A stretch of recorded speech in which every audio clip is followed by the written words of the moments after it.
Bill Gates once said, "I will always choose a lazy person to do a difficult job because the lazy person will find an easy way to do it."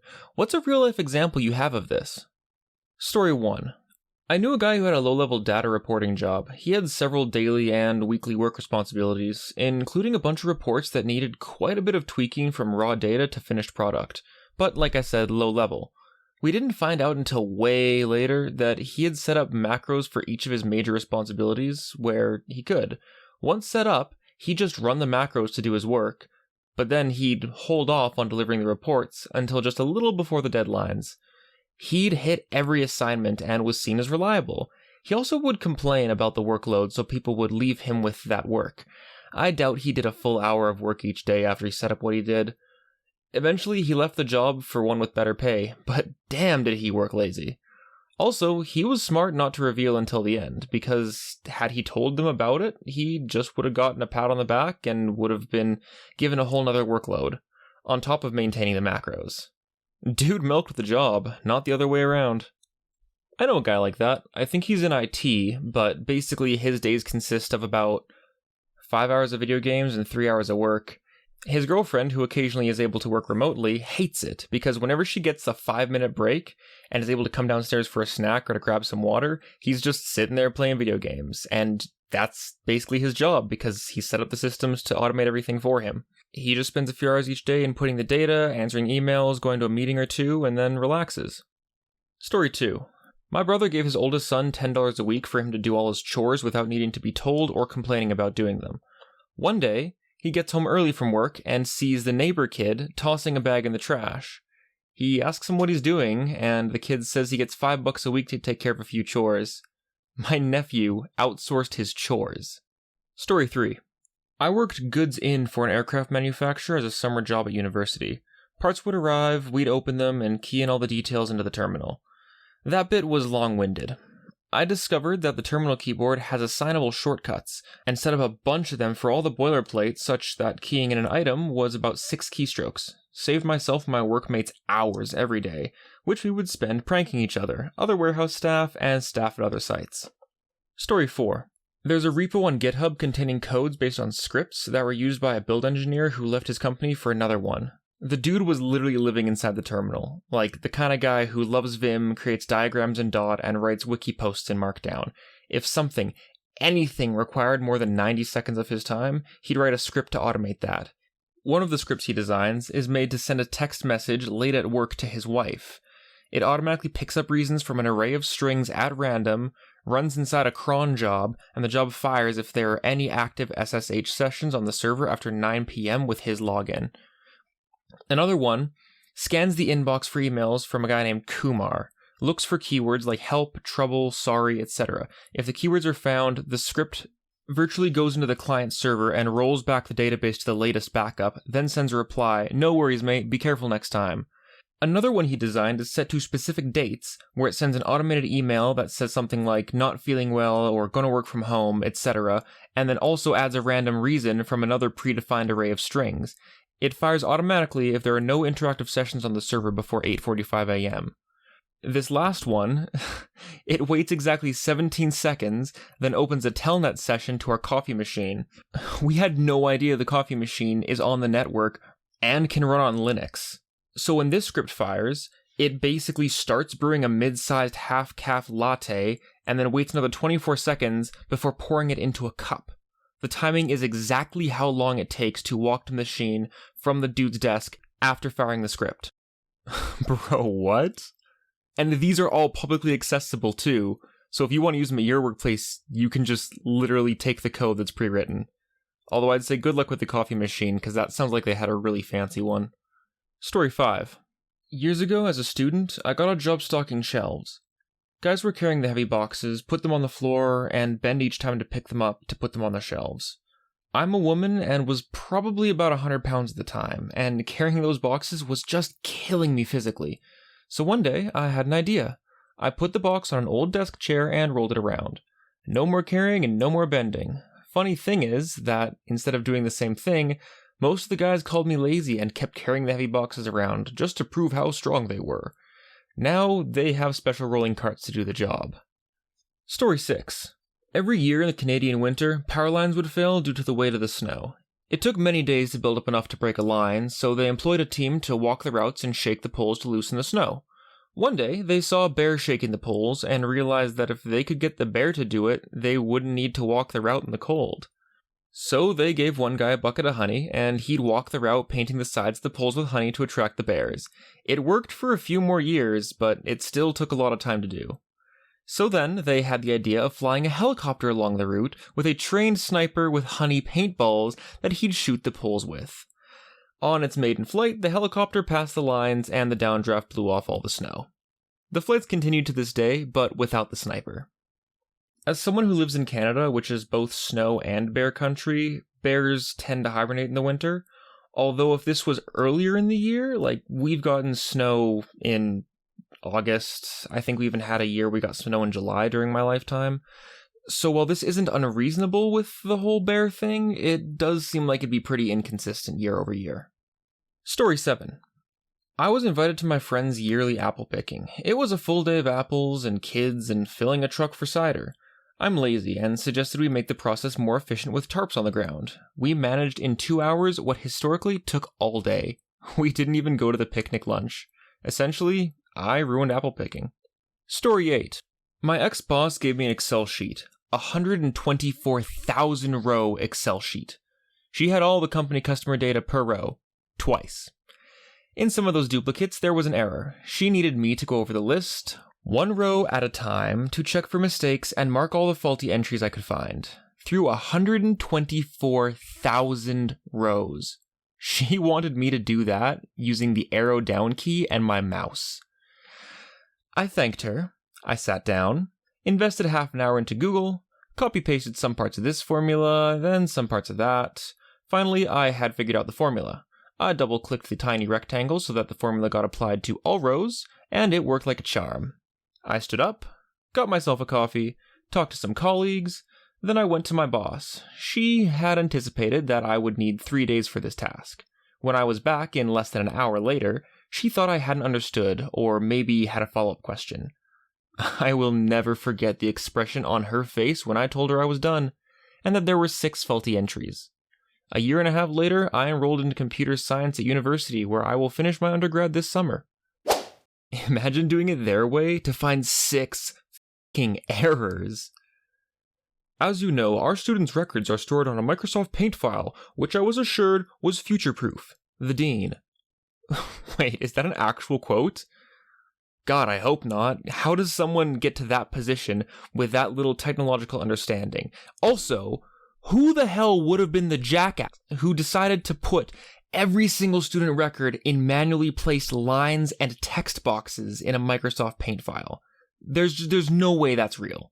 Story 9. The clerk was asked to bring 145 pieces of blank paper into the office. He didn't want to count the paper manually, so he printed 145 blank sheets and took them in. Smart. He used the machine that counts as one of its functions, but not as the primary function, to do the counting for him. It's just enough outside the box that most people wouldn't think to do it at all. Plus, as a bonus, they're all nice and warm. Story 10. Back in high school, a lot of kids used to walk through this park to get home or to get to school. A portion of the path went into the woods because it was just quicker than walking the actual trail, and at one point in the walk through the woods, you had to go up this small but tedious hill. Nothing major, but it took like 10 seconds of exertion to go up the thing. You couldn't go around because one side was a small cliff to the creek below and the other side had really dense trees. One summer, a bunch of us got together and just decided to dig through that hill to make it flat. It took like 14 of us a good 3 days to get through it. It was a hard 3 days, but it was definitely worth it. Saved 10 seconds of hill climbing every morning and afternoon, 150 plus days of the year, and it wasn't just us, but hundreds of other kids who took the same path every day. Sometimes you need to put in a lot of work so your future selves can enjoy the easy way out. Story 11. There was a manufacturing plant that made toothpaste. One year, for some reason, there ended up being an unusually high number of empty boxes being shipped out. So, in order to stop that from happening, the head of the company hired a couple engineers to develop a system to catch any empty boxes so they didn't get shipped with the boxes that actually had toothpaste tubes in them. The engineers developed a system that if the boxes weighed below a certain amount, the system would stop and a worker would have to go remove the box and start everything up again. The person in charge loved the idea and implemented it immediately, and right from the get-go, the number of empty boxes shipped dropped to near zero. The head of the company wanted to see the system in action, so he goes to visit the plant one day and notices a huge fan right by the assembly line. Very confused, as it wasn't hot, he asked the plant manager why the fan was there. The plant manager said the workers were tired of stopping what they were doing to remove an empty box, so they just hooked up a fan to blow the empty boxes off the scale before the system recognized it was empty and shut everything off. So in the end, the employees' laziness led to a more efficient and cost-effective plan. Story 12. When Carl Friedrich Gauss, the famous German mathematician and physicist, was in elementary school around 1784, his class was assigned the busy work task of adding all the numbers from 1 to 100, 1 plus 2 plus 3 plus 4, and so on. This usually kept the class quiet for half an hour or so. 7-year-old Carl was sitting with the correct answer, 5,050, while the rest of the class was just starting. So the surprised teacher asked him how he came up with the solution. He replied that he added 1 and 100 and got 101. Then he added 2 and 99 and got 101. 3 plus 98, 101, and so on. He realized that there was a pattern of 50 pairs of numbers with each pair adding up to 101, and 50 times 101 equaled 5,050. Story 13. I was working as a stock boy in a supermarket, and when we had to fill the milk cooler, people would just bust open a 12-pack of milk cartons and put them in one by one. On my first day, I just placed the whole 12-pack in the cooler, and cut the plastic off on one side with my box cutter, then just yanked it from underneath. And the look on the store manager and the other employee who was training me was pure bewilderment. From that day, everyone did it my way. Story 14. The entire miscellaneous kitchen tools section at Bed Bath & Beyond. I don't need an avocado slicer, or a lemon squeezer, or an automatic chopper and dicer, but lazy old me definitely puts them to good use. Ironically, these things were not created for lazy people. Originally, they were created for people with disabilities, and also very busy restaurant owners. Unfortunately, a lot of these products have to be marketed like time-saving devices and convenience gadgets just to justify production. Which is what leads to a lot of the weird product memes. Like, sure, you can make a fun little claw tool that helps you put on your socks without bending over, but elderly, ill, and disabled people are sure glad that a tool like that exists. Yeah, in a lot of ways it is too bad that Bed Bath & Beyond went under. They always did the refills on my SodaStream. But the boss's son decided to invest company funds in a business called Bye Bye Baby, which, I mean, with a double entendre like that in the name, of which either interpretation is just not good, it should have been clear that that would have been a bad investment. But that's what happened, and it completely destroyed both businesses because they now didn't have the money to fund either.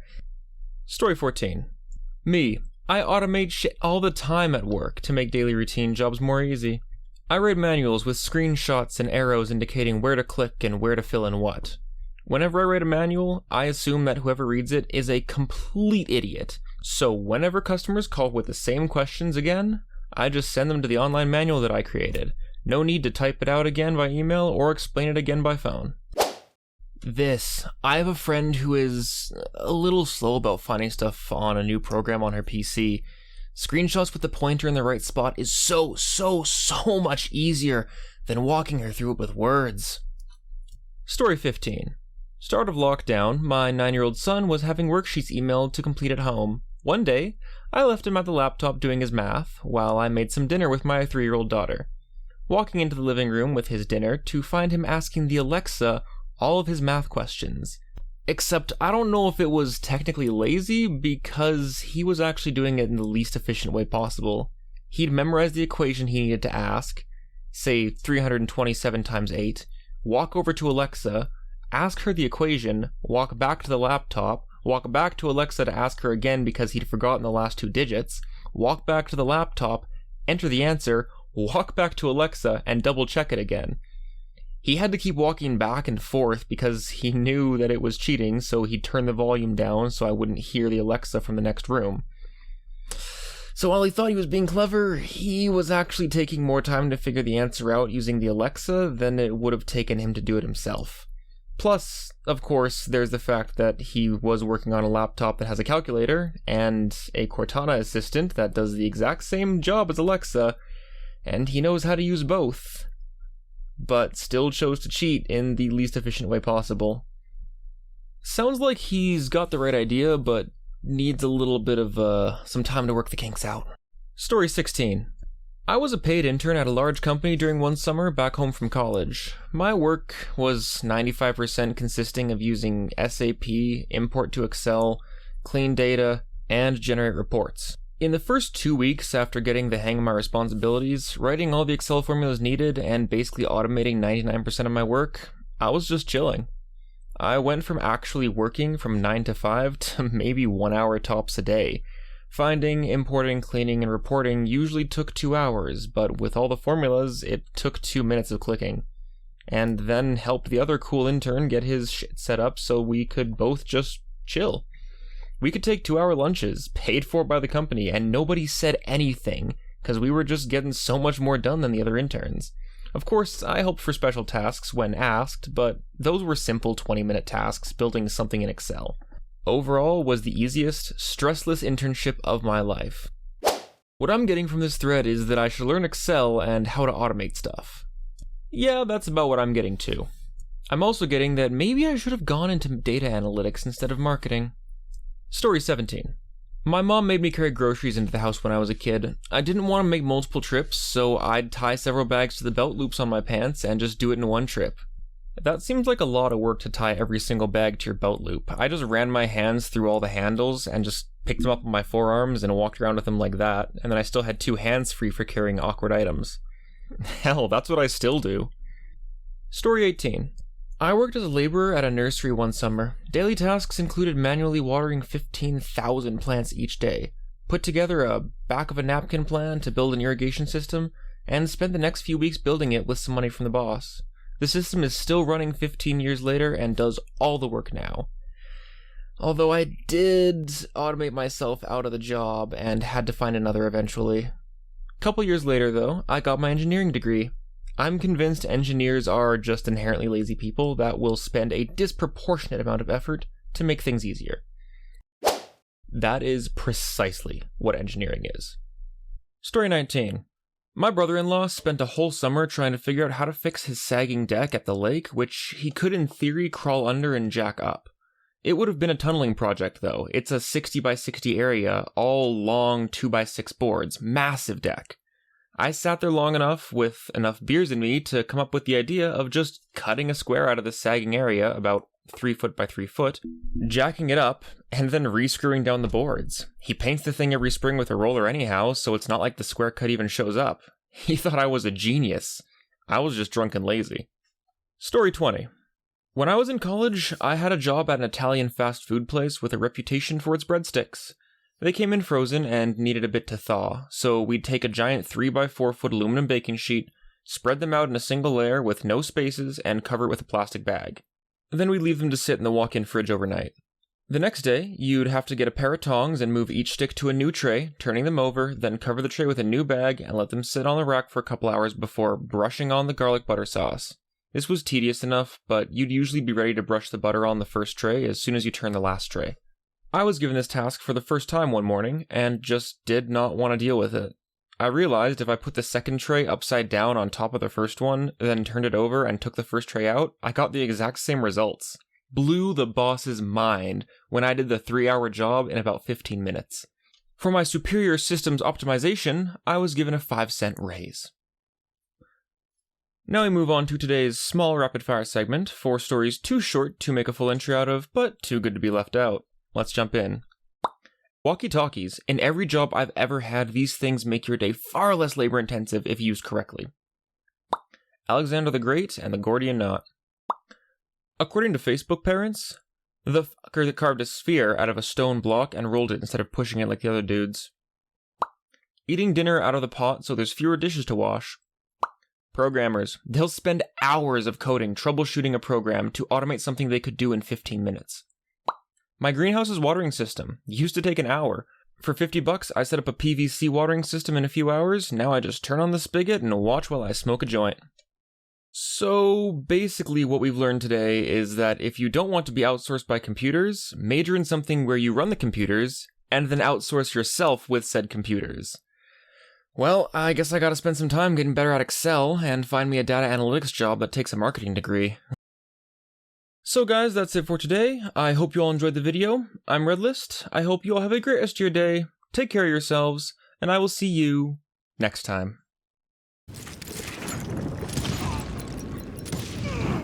They got it wrong.